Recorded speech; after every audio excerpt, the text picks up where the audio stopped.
Hello and welcome to my YouTube channel Scholars and Curious, and physics is obviously for curious ones. मैं मोनिका श्रीवास्तव आज आप सभी के लिए लेकर आई हूँ a video lecture series of solid state physics. Friends, this is my introductory lecture.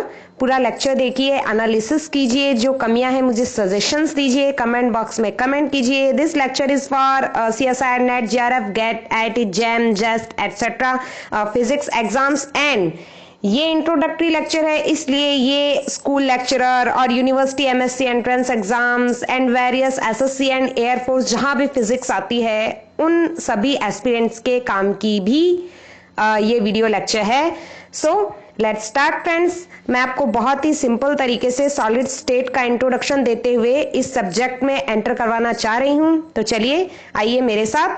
Basically we know that the matter has 3 phases. ये हमने पढ़ा है छोटी क्लासेस से, लेकिन actually the matter has 5 types. That is solid, liquid, gas, well known, and 2 are plasma and BEC, that is Bose-Einstein condensates. तो 5 states होती हैं मैटर की: solid, liquid, gas, plasma and BEC. हम सॉलिड स्टेट फिजिक्स पढ़ेंगे तो हम solid की बात करेंगे obviously. So solid is again divided in 2 types of materials, crystalline and non crystalline. Crystalline फिर से 2 टाइप्स में डिवाइड है, सिंगल क्रिस्टलाइन एंड पॉलीक्रिस्टलाइन. और नॉन क्रिस्टलाइन जो मटेरियल होंगे उन्हें हम अमॉर्फस मटेरियल भी बोलेंगे. देखिए, इसे क्रिस्टलाइन और नॉन क्रिस्टलाइन को आप ऐसे समझिए कि एक प्री डिफाइंड ज्योमेट्री है, उसमें जो सभी मॉलिक्यूल, सभी पार्टिकल्स हैं वो अच्छे से अरेंज हुए हुए हैं, वेल अरेंज्ड ज्योमेट्री. तो ये तो हो गई फ्रेंड्स क्रिस्टलाइन. अगर हम एक और ज्योमेट्री की बात करें जो कि अपनी ही मर्जी से अरेंज्ड है, not a well defined shape, अगर हम इसकी बाउंड्री को भी अनडिटरमाइंड कर दें तो ये हो गया हमारा amorphous shape, non crystalline shape. तो friends, normally solid materials are of 2 types, crystalline and non-crystalline. Crystallines are 2 types, single crystalline and polycrystalline. Single crystalline नाम से ही पता चल रहा है, हम सिंगल क्रिस्टल की बात करेंगे. पॉलीक्रिस्टलाइन ग्रुप ऑफ क्रिस्टल्स, जैसा कि ये डायग्राम है. So this one is polycrystalline and this one is single crystalline. Okay friends, चलिए आगे बढ़ते हैं. आप इन इमेजेस से अच्छे से समझ पाएंगे. This is a single crystal periodic across the whole volume. Single crystal की डेफिनेशन अगर आपको देनी है तो आप ऐसे देंगे कि the crystal which is periodic across the whole volume is a single crystal. Well arranged है, इसीलिए तो हम इसको क्रिस्टल बोल रहे हैं. एंड अगर आप इसका वॉल्यूम किसी भी सिरे से निकालेंगे तो आपको पूरा जो है क्रिस्टल का वॉल्यूम सेम ही मिलेगा, तो इसलिए इसे सिंगल क्रिस्टल भी बोलेंगे. Polycrystal periodic across each grain, grains में डिवाइडेड हो गया. अगर जैसे कि ये एक ग्रेन है फ्रेंड्स, ये दूसरा ग्रेन है, ये थर्ड, ये फोर्थ, ये फिफ्थ. देखिए, ग्रेन्स में अगर हम डिवाइडेड कर देते हैं तो वो हो गया पॉलीक्रिस्टल. तो अगर हम पॉलीक्रिस्टल को डिफाइन करेंगे तो सिंपल डेफिनेशन होगी which is periodic across each grain. Now amorphous, no definite geometry, atoms are not arranged in a mannered way, so not periodicity, zero periodicity or not periodic. So this is amorphous solid. आप कहीं से भी इसका volume निकालिए, इसकी periodicity check कीजिए, आपको different values मिलेंगी, कभी भी डिफाइनाइट वैल्यू नहीं मिलेगी, इसलिए ये क्रिस्टल नहीं है. अब आपको क्रिस्टल और अमॉर्फस में अगर बहुत अच्छे से डिफरेंस करना है तो एक एग्जांपल ले लीजिए.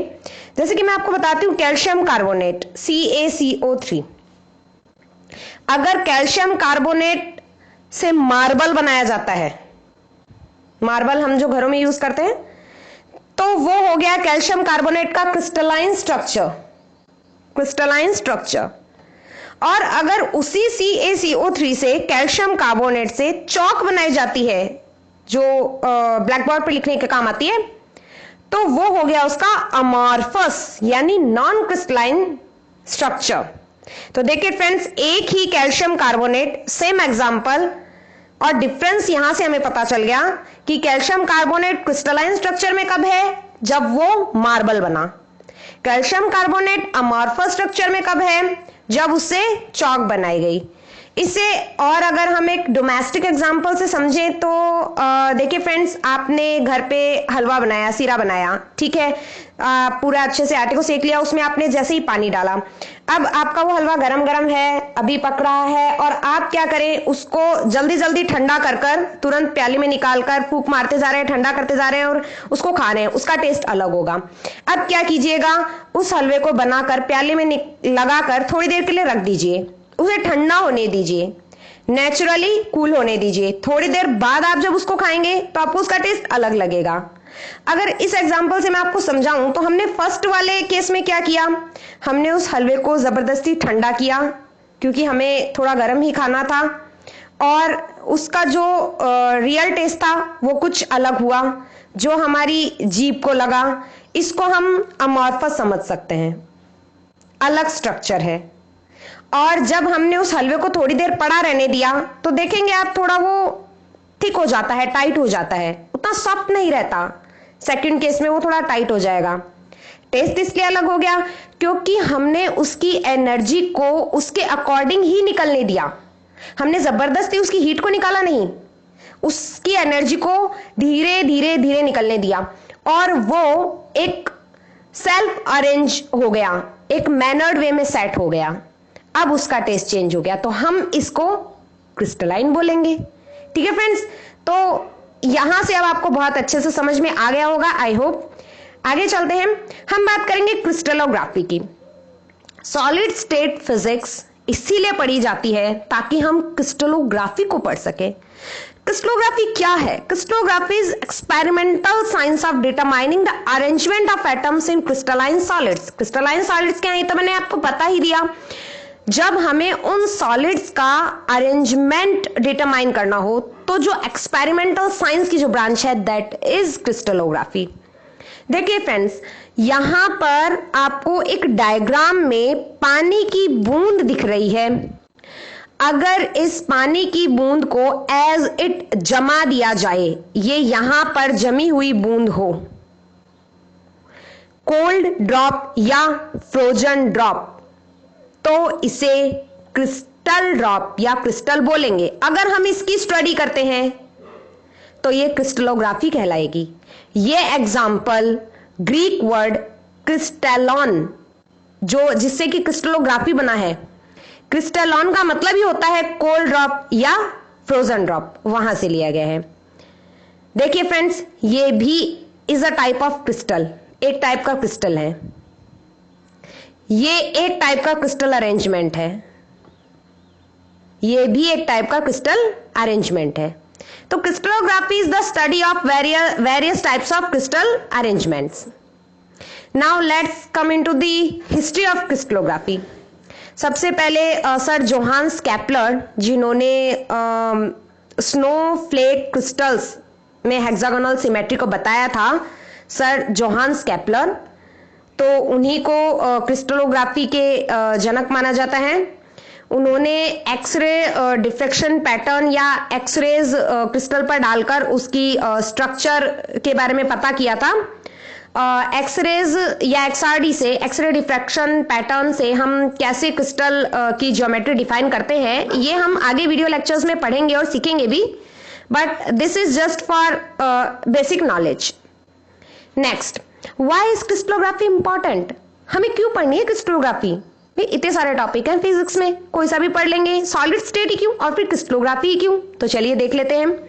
अलग अलग फील्ड्स में अलग अलग एप्लीकेशंस है फ्रेंड क्रिस्टलोग्राफी की। जैसे कि अर्थ साइंस में, अगर आप अर्थ साइंस की बात करोगे तो आपको एक्सप्लोरेशन में, मिनरल्स प्रोसेसिंग में, और हाई प्रेशर टेम्परेचर क्रिस्टलाइजेशन में, इन सब में आपको अर्थ साइंस में क्रिस्टलोग्राफी की जरूरत है। Archaeology, paints, residues, ceramics and many more things. Material science, material science में तो बहुत इंपॉर्टेंस है। Solar panels, micro electronics, semiconductors, forensic science में कहाँ काम आ रही है? Soils, powders, paints, explosives, poisons, ये सब बनाने में आपको क्रिस्टलोग्राफी की जरूरत है, because they are nano particles present. Life science में भी जरूरत है, डीएनए, प्रोटीन्स, ड्रग्स, डिजाइंस, ये इन सब की डीएनए, प्रोटीन्स, ड्रग डिजाइंस, इन सब की जो डिजाइंस हैं ये हमें क्रिस्टलोग्राफी से ही पता चली हैं, और हम जब इनकी स्टडी करते हैं तो हमें क्रिस्टलोग्राफी इनकी पढ़नी पड़ती है। देन मेटलर्जी में कहा? Phases, hardening, failure, corrosion, heat treatment, etcetera etcetera. So crystallography is a very important part. Now let's come to the main topic, crystal and crystal structure. So what is a crystal structure? Basically, crystal structure is a pattern of atoms which repeats periodically in 3 dimensions. Pattern of atoms is crystal structure which repeats periodically in 3 dimensions. जैसे कि इसको आप एक diagram से समझिए, ये एक pattern है, ये पैटर्न खुद को बार बार रिपीट करता है, तो ये जो बन गया ये क्रिस्टल स्ट्रक्चर है। सिंपल, ठीक है। So the pattern of atoms, the pattern can be as simple as a single atom, or complicated like a large organic molecule of protein. Okay, the periodic repetition can be represented using a 3D lattice. The atomic pattern and the lattice generally both exhibit elements of symmetry. Elements of symmetry क्या है ये भी मैं आपको अभी बताऊंगी. So here we come to the symmetry. अब symmetry क्या है? सिमेट्री एक ऑपरेशन या जो भी हम लैटिस या जिस जियोमेट्री की बात करें उसका मूवमेंट है. So an object has symmetry if an operation or movement leaves the object in a position indistinguishable from the original position. ऐसा कोई भी ऑपरेशन या मूवमेंट किसी ऑब्जेक्ट पर किया जाए जो उस ऑब्जेक्ट को जैसा था वैसा ही रहने दे. मीन्स लुक वाइज देखने वालों को यह ना लगे कि कुछ चेंज हुआ है जबकि हमने कुछ चेंज किया. तो ऐसी किसी भी फिनोमिना को हम सिमेट्री बोलते हैं, ऐसे किसी भी ऑपरेशन को हम सिमेट्रिक ऑपरेशन बोलते हैं. Crystals have 2 types of symmetries. 2 type की सिमेट्रीज रखते हैं crystals. The first one is point symmetry जो कि बेसिकली एटॉमिक पैटर्न के लिए हम काम में लेंगे, and the second one is translational symmetry जो कि हम क्रिस्टल लैटिस से एसोसिएटेड मानेंगे. तो 2 टाइप के सिमेट्री है, point symmetry and translational symmetry, which we have to read in crystals.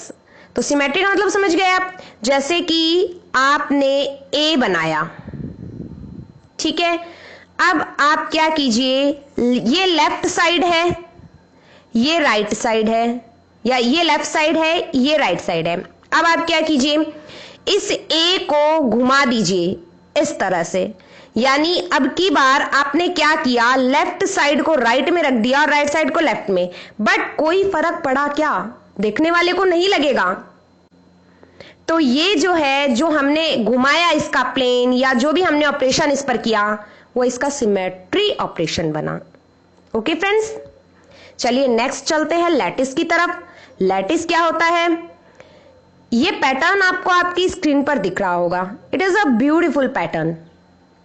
ये सिस्टम है जिसमें कुछ पॉइंट्स हैं या कुछ पार्टिकल्स मान लीजिए या कुछ एटम्स मान लीजिए जो एक मैनर्ड वे में लगे हुए हैं. 2D में है, so we are considering a 2D pattern.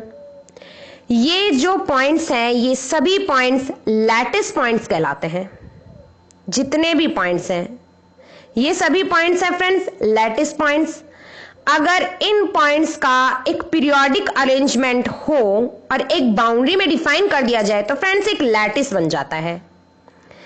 अब लैटिस 2 चीजें होती हैं. क्रिस्टल बनाने के लिए जो जरूरी है वो 2 चीजें हैं, लैटिस एंड बेसिस. ये जो पॉइंट्स हैं ये लैटिस पॉइंट्स हैं और आप इस अरेंजमेंट को एज ए लैटिस कंसीडर कर रहे हैं. अब मैं आपको बताती हूं लैटिस पॉइंट्स और यूनिट सेल्स के बारे में. ये जो पॉइंट्स बने हुए थे फ्रेंड्स लास्ट स्क्रीन पर आपने देखा, हमने इन्हें हेक्सागोनल वे में मिला दिया है, कुछ लाइंस ड्रॉ करी इस तरह से, और एक ब्यूटीफुल सा पैटर्न अब आपको स्क्रीन पर शो हो रहा है। जो हर एक पैटर्न है, अगर मैं इस इतने पार्ट को लेती हूं तो ये एक हेक्सागोनल, ये एक पैरेललोग्राम जो पैटर्न है, ये एक यूनिट सेल है, एक यूनिट सेल। इसको नहीं, चलिए इसको लेते हैं, ये भी एक यूनिट सेल है। अब देखिए, कुछ लैटिस पॉइंट्स को मिलाने से जो मिनिमम वॉल्यूम वाली जो सेल बनती है वो यूनिट सेल होती है। Minimum volume, minimum area, 2D की बात करेंगे मिनिमम एरिया, 3D की बात करेंगे मिनिमम वॉल्यूम, वो बनेगी आपकी एक यूनिट सेल। अगर बार बार यूनिट सेल का रिपीटिशन होगा तो जो स्ट्रक्चर आपको मिलेगी वो बनेगी एक सेल, एक क्रिस्टल। देखिए, एक यूनिट सेल के लिए जो हम पैरामीटर्स डिफाइन करेंगे, that will be A the length of this side, B the length of this side, and gamma the angle between the both A and B. So 2D में हमने ये parameters define किए, तो ये हो गया the arrangement of unit cells. अब हम बात करते हैं यूनिट सेल इन 2D। जैसा कि इस डायग्राम में देखिए आप, मैंने ये वाला सिर्फ पार्ट उठाया है, यहां देखिए, इसको थोड़ा सा बड़ा करके बना दिया है। ए है, बी है, गामा है, और एक पॉइंट पी आपको शो रहा होगा यहां, ये देखिए रेड में, इस पॉइंट को मैंने पी नाम दे दिया। देखिए फ्रेंड्स, अगर यहां से लेकर यहां तक की डिस्टेंस ए है और यहां से लेकर यहां तक की डिस्टेंस बी है, तो इस पॉइंट की पोजीशन क्या हो गई? इस पॉइंट की पोजीशन होगी 1.5, 1 फ्रॉम दिस साइड, ये डिस्टेंस हो गई 1, और ये डिस्टेंस क्या हो गई? हाफ। ये तो पूरा b है ना, तो ये हो गई b/2। सो क्या हो गई? 1.5। तो इसको आप कैसे लिख सकते हैं? पॉइंट p की जो पोजीशन है इस टाइम पे वो है 1a प्लस हाफ b। तो यहां से हमारा जो 2D में बेसिस वेक्टर का फॉर्मूला है वो क्या आ गया फ्रेंड्स? इसे आप ध्यान रखेंगे, t = ua plus vb। ua plus vb, यहां क्या है हमारा इस एग्जाम्पल में? 1a plus half b। Basis vectors के लिए 2D के लिए ये फॉर्मूला है। अब हम बात करते हैं choice of unit cell. Random choices होती हैं यूनिट सेल की। The choice of unit cell is not unique. जैसा मन हो वैसा चूज कीजिए, मिनिमम वैल्यू या मिनिमम एरिया रखना है। A unit cell with lattice points only at the corners is called primitive. ऐसी यूनिट सेल जिसमें लैटिस पॉइंट सिर्फ कॉर्नर्स पे हो वो प्रिमिटिव यूनिट सेल कहलाती है। While a unit cell with additional lattice point is called centered. जबकि ऐसी यूनिट सेल जिसमें कॉर्नर के अलावा भी कहीं लैटिस पॉइंट प्रेजेंट हो, सेंटर्ड यूनिट सेल कहलाती है। जैसे कि इस डायग्राम में आपको दोनों दिख रही हैं, ये देखिए फ्रेंड्स, ये वाला जो है ये प्रिमिटिव यूनिट सेल है, सिर्फ 4 कॉर्नर्स पर ही 4 लैटिस पॉइंट है और कहीं नहीं है। और जबकि ये वाला जो है फ्रेंड्स, ये देखिए ये सेंटर्ड यूनिट सेल है, क्योंकि यहाँ पे देखो ये बीच में भी तो है एक lattice point, 4 lattice point corner पे तो है ही, 1 2 3 4, और ये बीच में रहा एक। तो ये कौन सी हो गई फ्रेंड्स? ये हो गई सेंटर्ड यूनिट सेल और ये हो गई प्रिमिटिव यूनिट सेल। और भी बहुत टाइप की यूनिट सेल्स होती हैं, आगे आपको धीरे धीरे पता चलता जाएगा। अब हम बात करते हैं planar systems, 2D planar systems. कितने फोल्ड की सिमेट्री किस प्लानर सिस्टम में होती है, कैसी दिखाई देती है? देखिए फर्स्ट वन जो आपकी स्क्रीन पे शो रहा है that is oblique 2 fold symmetry. देखिए ऑब्लिक का मतलब हो गया गामा एंगल पर ए और बी इंक्लाइंड है, ए पर बी इंक्लाइंड है at an arbitrary angle gamma.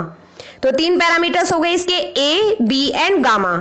2D plane है, 2 फोल्ड सिमेट्री होगी। रेक्टेंगुलर, अगर 90 डिग्री पर इंक्लाइंड है ए एंड बी तो ये हो गया रेक्टेंगुलर प्लेनर सिस्टम। यहां मिरर सिमेट्री होती है which is 2 fold symmetry. Next is square. Square में आपको याद रखना है 4 फोल्ड सिमेट्री होती है, ए एंड 90, क्योंकि स्क्वायर में क्या होता है फ्रेंड्स, सारे जो साइड्स होते हैं वो इक्वली होते हैं, तो ए बी की जगह ए आ गया, ए 90।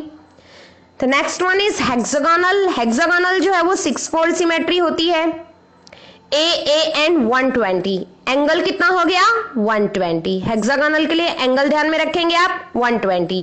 वो आगे जब हम क्वेश्चंस की प्रैक्टिस करेंगे तो ये आपको चीजें याद हो जाएंगी। अब हम बात करते हैं 3D यूनिट सेल की। अभी तक हम पढ़ रहे थे 2D यूनिट सेल के बारे में, जहां हमारे 3 पैरामीटर्स थे, ए बी एंड गामा। अब हम बात करते हैं 3D यूनिट सेल की। 3D यूनिट सेल में 3 तो बेसिस वेक्टर्स होते हैं। कौन कौन से, ए बी एंड सी, और 3 ही एंगल्स होते हैं, अल्फा, बीटा एंड गामा। तो यूनिट सेल एंड 3D में कितने पैरामीटर्स हो गए फ्रेंड्स, टोटल 6 पैरामीटर्स हो गए। 3 basis vectors plus 3 angles, a B c and alpha beta gamma. इस यूनिट सेल का जो आपको यहां डायग्राम में शो हो रही है, इसका वॉल्यूम लिखने का ये फॉर्मूला है फ्रेंड्स, याद कर लीजिए, नोट कर लीजिए। V equals to a B c under root 1 minus cos square alpha minus cos square beta minus cos square gamma plus 2 cos alpha cos beta cos gamma. This is the volume of unit cell, जो इस diagram को देखकर formula बनाया गया है। चलिए अब हम बात करते हैं वेरियस क्रिस्टल सिस्टम्स की। क्योंकि हम 3D यूनिट सेल की बात कर रहे हैं तो अब हम 3D क्रिस्टल्स की बात करेंगे। 3D क्रिस्टल सिस्टम्स जो होते हैं that are 14 Bravais lattice. Bravais एक साइंटिस्ट थे जिन्होंने क्रिस्टल्स को अलग अलग क्रिस्टल सिस्टम्स में डिफाइन किया according to their lattice parameter restrictions. जो कि उन्होंने जितने टाइप के लैटिसेस बताए वो ब्रेविस लैटिसेस कहलाते हैं। उन्होंने टोटल 14 टाइप के लैटिसेस बताए थे। वो कौन कौन से हैं वो हम देख लेते हैं। So will start from the down one, cubic. Cubic तीनों साइड सेम, ए एंगल्स भी same, 90 degree 90 degree 90 degree. 3 type के ब्रेविस लैटिसेस बनेंगे क्यूबिक के लिए, C P C L C F. C for cubic, P for primitive, C for cubic, I for body centered, C for cubic, F for face centered। तो primitive, body centered and face centered। Cubic के लिए 3 type के lattice Brevis lattice. Next tetragonal. Tetragonal में क्या होता है friends, 2 side same होती हैं, A but third one is the different, C, A C. 2 type के Bravais lattices, primitive and body centred. Third one hexagonal. Hexagonal में जैसे कि अभी आपको पता चला था एक एंगल 120 डिग्री का होता है, याद हो जाएगा अब। एक ही टाइप का ब्रेविस लैटिस होता है that is primitive. Trigonal. Trigonal में जो साइड्स होती हैं एंगल्स के हिसाब से, ए अल्फा अल्फा अल्फा, ए सी, 90 90 120। क्योंकि ऑर्थोरोम्बिक और ट्राइगोनल जो होता है वो ऑर्थोरोम्बिक से बहुत ज्यादा मैच करता है, बस एक एंगल की बात है 120 डिग्री। तो इसमें भी 2 होते हैं, R and primitive. Next is orthorhombic, इसमें 4 होते हैं। Next is monoclinic, 2 primitive and base centred. And last is triclinic, primitive only. तो 7 टाइप के क्रिस्टल सिस्टम्स और 14 टाइप के Bravais lattices 3D crystal systems में पाए जाते हैं। अब हम बात करते हैं जो हमने 14 टाइप के ब्रेविस लैटिसेस अभी पीछे पढ़े हैं वो कैसे कैसे दिखते हैं। देखिए आप विजुअलाइज करने की कोशिश कीजिए, क्योंकि जब आप सॉलिड स्टेट पढ़ रहे हैं 3D में आपको विजुअलाइज करना होगा। हर चीज यहां स्क्रीन पर 3D में प्रेजेंट करना इज नॉट पॉसिबल। ट्राइक्लिनिक की बात करी थी हमने, प्रिमिटिव सेल थी, देखिए कुछ इस तरह की होगी। मोनोक्लिनिक 2 थे, primitive and base centred. Orthorhombic 4 थे, ये देखिए, rhombohedral, tetragonal, hexagonal and cubic. आप इनको काउंट करेंगे तो ये टोटल नंबर है 14। ये हैं 14 ब्रेविस लैटिसेस जो कुछ इस तरह से दिखते हैं। जब आप इन्हें बनाकर बार बार प्रैक्टिस करेंगे तो आपको ये याद हो जाएंगे। अब हम बात करते हैं टाइप्स ऑफ सिमेट्री। जैसा कि हमने देखा, पीछे पढ़ा कि क्रिस्टल दो टाइप की सिमेट्री रखता है, point symmetry and translational symmetry. So, the lattice and unit cell basis vectors describe aspects of the translational symmetry of the crystal structure. Lattice and unit cell basis vectors जो symmetry दिखाते हैं, that is translational symmetry. However, we also have to consider symmetry elements inherent to the atoms and molecules within the cell. The symmetry elements of finite molecules are called point symmetry. जो finite molecule symmetry दिखाते हैं, that is point symmetry. Now, what is point symmetry? A point symmetry operation always leaves at least one point fixed. इसे एक example से भी हम समझेंगे, जहां एक पॉइंट फिक्स रहे वो सिमेट्री पॉइंट सिमेट्री।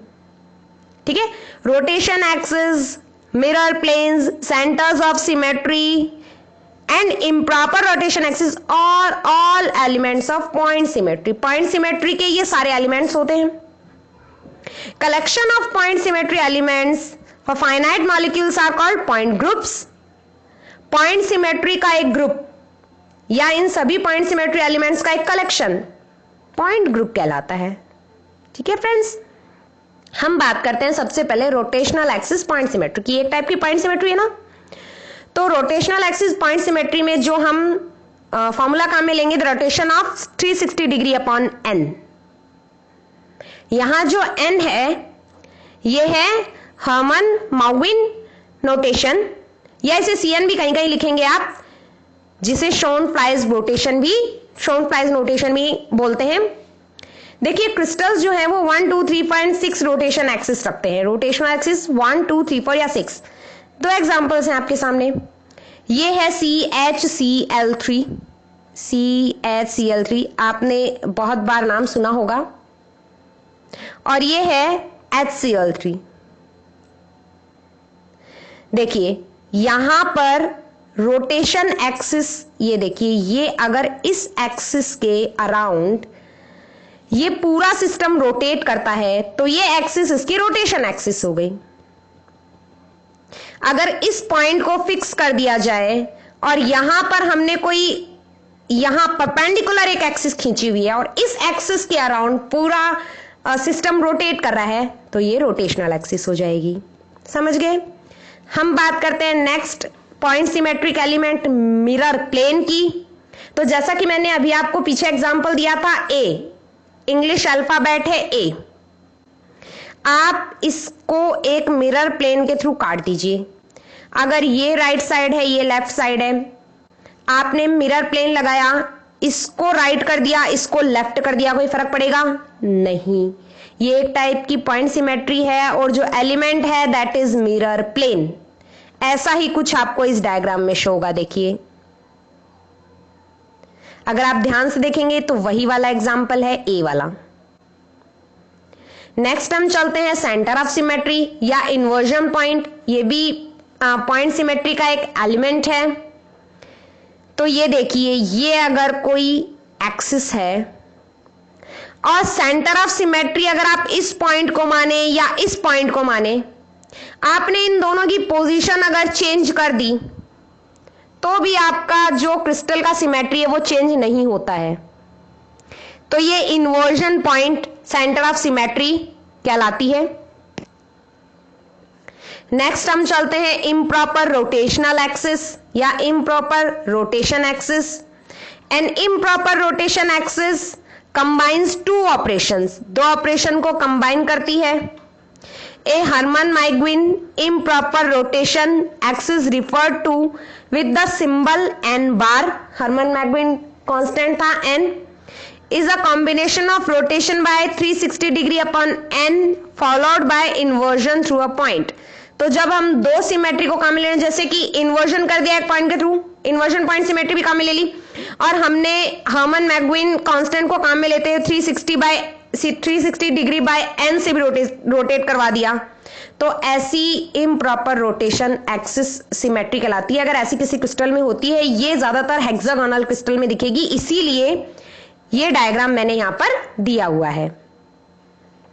तो जो हमने 14 ब्रेविस लैटिसेस की बात करी थी, हम ये देख लेते हैं कि किसमें कितने सिमेट्री एलिमेंट्स होते हैं, क्योंकि आज हमने अभी पढ़े हैं सिमेट्री एलिमेंट्स, तो हमें पता होना चाहिए कि किस ब्रेविस लैटिस में कैसा सिमेट्री एलिमेंट होता है। Again we will start from cubic. So friends, जो क्यूबिक है उसमें 4 थ्री फोल्ड एक्सिस होती हैं। क्यूबिक है, ऑब्वियसली क्यूबिक है तो 3 फोल्ड सिमेट्री होगी, 4 होती हैं। टेट्रागोनल 1 4 फोल्ड एक्सिस होती है। आप जब इन्हें विजुअलाइज करेंगे, दिमाग में खुद बनाकर देखेंगे, तो आपको समझ में आएगा क्यों और कैसे। हेक्सागोनल है, इसमें 1 6 फोल्ड एक्सिस होती है। ये एग्जांपल अभी हमने समझा है थोड़ी देर पहले, तो ये आपको ध्यान में भी आ रहा होगा। ट्राइगोनल में 8 3 फोल्ड एक्सिस होती है। ऑर्थोरोम्बिक में 3 परपेंडिकुलर 2 फोल्ड एक्सिस होती हैं। मोनोक्लिनिक में 1 2 फोल्ड एक्सिस होती है और ट्राइक्लिनिक में कोई सिमेट्री एलिमेंट नहीं पाया जाता। ओके फ्रेंड्स, नाउ हम बात कर लेते हैं एक बार ट्राइगोनल सिस्टम की। ट्राइगोनल सिस्टम में अलग अलग टाइप के 2 लैटिसेस होते हैं।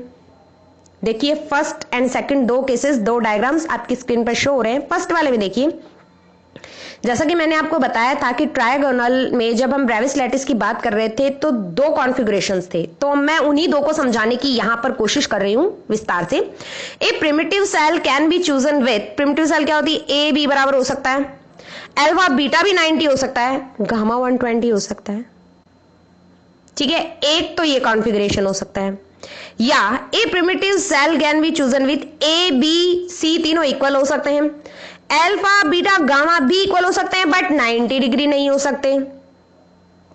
ठीक है, तो ये जो है ये ट्रायगोनल सिस्टम हो गया, और ये ही ट्रायगोनल का रोम्बोहेड्रल पार्ट हो गया, इसीलिए वहां पर कैपिटल आर लिखा हुआ होगा।